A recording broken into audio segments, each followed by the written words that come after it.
ಮಕ್ಕಳಿಗೆ ಓದಿನಲ್ಲಿ ಆಸಕ್ತಿ ಕಡಿಮೆಯಾಗಲು ಕಾರಣಗಳು. 1. ಮೊಬೈಲ್, ಟಿವಿ, ಗೇಮ್ಸ್ ಹೆಚ್ಚು ಬಳಕೆ.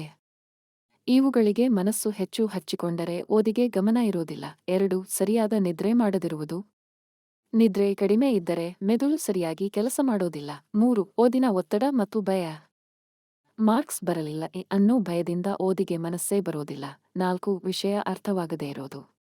ಅರ್ಥವಾಗದ ಪಾಠ ಓದೋಕೆ ಬೇಸರ ಬರುತ್ತೆ.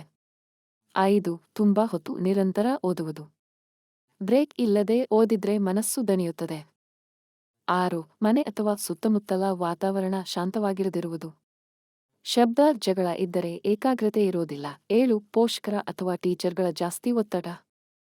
ತುಂಬಾ ಗದರಿಕೆ, ಹೋಲಿಕೆ ಮಾಡಿದ್ರೆ ಮಕ್ಕಳಿಗೆ ಆಸಕ್ತಿ ಕಡಿಮೆಯಾಗುತ್ತದ. 8. ಆರೋಗ್ಯ ಸಮಸ್ಯೆ, ದೌರ್ಬಲ್ಯ. ದೇಹ ಸರಿಯಾಗಿಲ್ಲದಿದ್ದರೆ ಓದಿಗೆ ಮನಸ್ಸು ಇರೋದಿಲ್ಲ. ಮಕ್ಕಳಿಗೆ ಓದಿನಲ್ಲಿ ಏಕಾಗ್ರತೆ ಹೆಚ್ಚಿಸಲು ಸುಲಭ ಉಪಾಯಗಳು. 1. ನಿಗದಿತ ಸಮಯಕ್ಕೆ ಓದುವ ಅಭ್ಯಾಸ. ಪ್ರತಿದಿನ ಒಂದೇ ಸಮಯಕ್ಕೆ ಓದಿದರೆ ಮನಸ್ಸು ಅದಕ್ಕೆ ಹೊಂದಿಕೊಳ್ಳುತ್ತದೆ. 2. ಚಿಕ್ಕ ಚಿಕ್ಕ ಸಮಯದಲ್ಲಿ ಓದುವುದು. ಒಂದೇ ಸಲ ಹೆಚ್ಚು ಹೊತ್ತು ಓದುವುದಕ್ಕಿಂತ 30 ನಿಮಿಷ ಓದು, 5 ನಿಮಿಷ ವಿಶ್ರಾಂತಿ ಮತ್ತೆ ಓದು. ಹೀಗೆ ನಿಯಮಿತವಾಗಿ ಓದುವುದರಿಂದ ಮಕ್ಕಳಿಗೆ ಓದಿನಲ್ಲಿ ಆಸಕ್ತಿ ಹೆಚ್ಚಾಗುತ್ತದೆ. 3. ಟಿವಿ, ಮೊಬೈಲ್ ದೂರ ಇಡುವುದು. ಓದುವಾಗ ಮೊಬೈಲ್, ಟಿವಿ ಇದ್ದರೆ ಗಮನ ಚದುರುತ್ತದೆ. 4. ಓದುವ ಜಾಗ ಶಾಂತವಾಗಿರಲಿ. ಶಬ್ದ ಇಲ್ಲದ ಸ್ವಚ್ಛವಾದ ಜಾಗದಲ್ಲಿ ಓದಿದರೆ ಗಮನ ಚೆನ್ನಾಗಿರುತ್ತದೆ. 5. ಓದಿದ್ದನ್ನು ಜೋರಾಗಿ ಹೇಳಿ ಅಥವಾ ಬರೆಯಿರಿ. ಇದರಿಂದ ನೆನಪಿನಲ್ಲಿ ಉಳಿಯುತ್ತದೆ ಮತ್ತು ಗಮನ ಹೆಚ್ಚುತ್ತದೆ. 6. ಗುರಿ ಇಟ್ಟುಕೊಂಡು ಓದುವುದು. ಇಂದು ಈ 2 ಪಾಠ ಮುಗಿಸಬೇಕು ಎಂದು ಗುರಿ ಇಟ್ಟುಕೊಳ್ಳಿ. 7. ಒಳ್ಳೆಯ ನಿದ್ರೆ ಮತ್ತು ಆಹಾರ.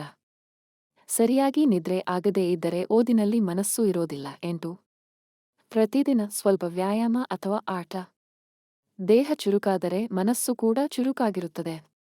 9. ಪುನರಾವರ್ತನೆ. ಓದಿದ್ದು ಚೆನ್ನಾಗಿ ನೆನಪಿರಲು ಆಗಾಗ್ಗೆ ಪುನರಾವರ್ತಿಸುತ್ತಿರಬೇಕು. ಮುಖ್ಯ ನಿಯಮಗಳು. 1. 45 ನಿಮಿಷ ಓದು, 10 ನಿಮಿಷ ಬ್ರೇಕ್. 2. ಮೊಬೈಲ್ ದೂರ ಇಡಿ. 3. ಓದಿದ ನಂತರ ಜೋರಾಗಿ ಹೇಳಿ ಅಥವಾ ಬರೆಯಿರಿ.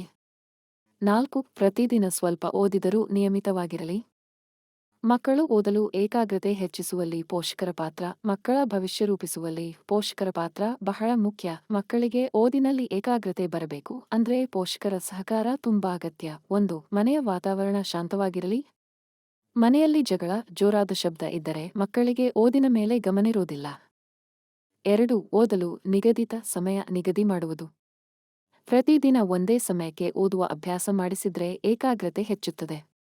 3. ಮೊಬೈಲ್ ಮತ್ತು ಟಿವಿ ನಿಯಂತ್ರಿಸುವುದು.